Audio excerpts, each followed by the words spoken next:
d'une loi capitale pour l'épanouissement, le développement de l'enfant béninois. Le code de l'enfant.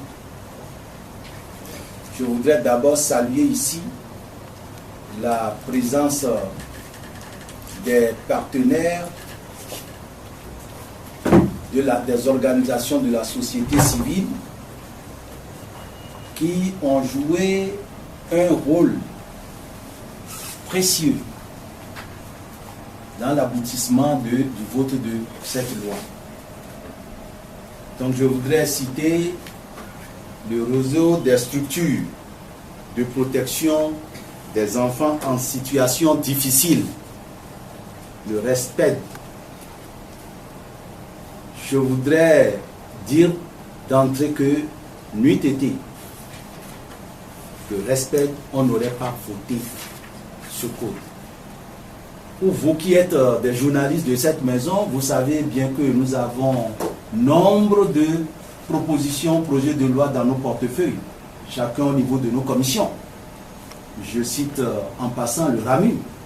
Vous savez qu'il est là. Vous savez qu'il y a d'autres également lois qui sont dans nos portefeuilles, mais auxquelles nous n'avons pas pu donner droit avant que cette législature soit en train de se fermer.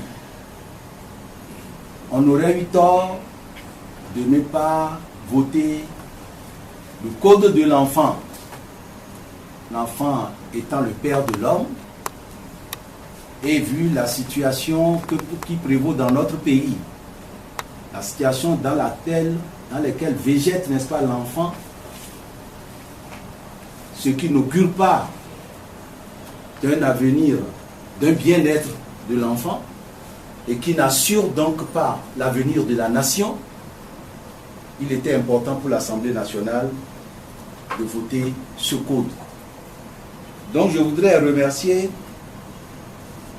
aussi bien le président du conseil d'administration du RESPED, M. Issifou, à ma droite. Je voudrais remercier quelqu'un qui est toujours très discret, M. Ramayao Koudoro, qui est debout, qui n'a pas voulu s'asseoir. Mais je voudrais remercier le partenaire du RESPED.